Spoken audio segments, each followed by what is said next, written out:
आंध्र प्रदेश में कृष्णा नदी के तट पर दक्षिण का कैलाश कहे जाने वाले श्री शैल पर्वत पर श्री मल्लिका अर्जुन ज्योतिर्लिंग स्थित है।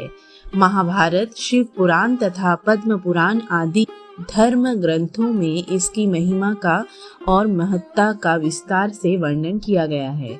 पुराणों में इस ज्योतिर्लिंग की कथा इस प्रकार से वर्णन है कि एक समय की बात है, भगवान शंकर जी के दोनों पुत्र श्री गणेश और श्री कार्तिकेय स्वामी विवाह के लिए परस्पर झगड़ने लगे।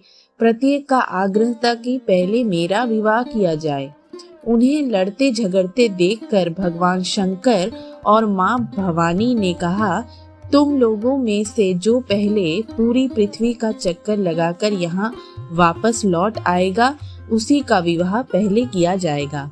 माता पिता की यह बात सुनकर श्री कार्तिकेय स्वामी तो अपने वाहन मयूर पर विराजित हो तुरंत पृथ्वी प्रदक्षिणा के लिए दौड़ पड़े। लेकिन गणेश जी के लिए तो यह कार्य बड़ा ही कठिन था।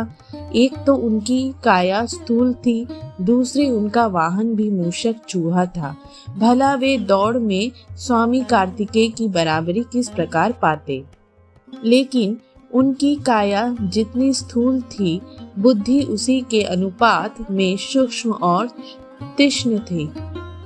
उन्होंने अविलंब पृथ्वी की परिक्रमा का एक सुगम उपाय खोज निकाला। सामने बैठे माता पिता का पूजन करने के लिए पश्चात उनकी 7 प्रदक्षिणाएं करके उनकी पृथ्वी प्रदक्षिणा का कार्य पूरा कर लिया। उनका यह क्रमोदित था। पूरी पृथ्वी का चक्कर लगाकर स्वामी कार्तिक जब तक लौटे तब तक गणेश जी का सिद्धि और बुद्धि नाम वाली 2 कन्याओं के साथ विवाह हो चुका था और उन्हें क्षेम तथा लाभ नामक 2 पुत्र भी प्राप्त हो चुके थे। यह सब देखकर स्वामी कार्तिकेय अत्यंत रुष्ट होकर क्रौच पर्वत पर चले गए। माता पार्वती वहां उन्हें मनाने पहुंची। पीछे शंकर भगवान वहां पहुंचकर ज्योतिर्लिंग के रूप में प्रकट हुए और तब से मल्लिका अर्जुन ज्योतिर्लिंग के नाम से प्रख्यात हुए। उनकी अर्चना सर्वप्रथम मल्लिका पुष्पों से की गई थी। मल्लिका अर्जुन नाम पड़ने का यही कारण है। एक दूसरी कथा यह भी कही जाती है कि इस शैल पर्वत के निकट किसी समय राजा चंद्रगुप्त की राजधानी थी। किसी विपत्ति विशेष के निवारणार्थ उनकी एक कन्या महल से निकलकर इस पर्वतराज के आश्रम में आकर यहाँ के गोपों के साथ रहने लगी। उस कन्या के पास एक बड़ी ही शुभ लक्षणा सुंदर श्यामा गौ थी। उस गौ का दूध रात में कोई चोरी से धुआ ले जाता था।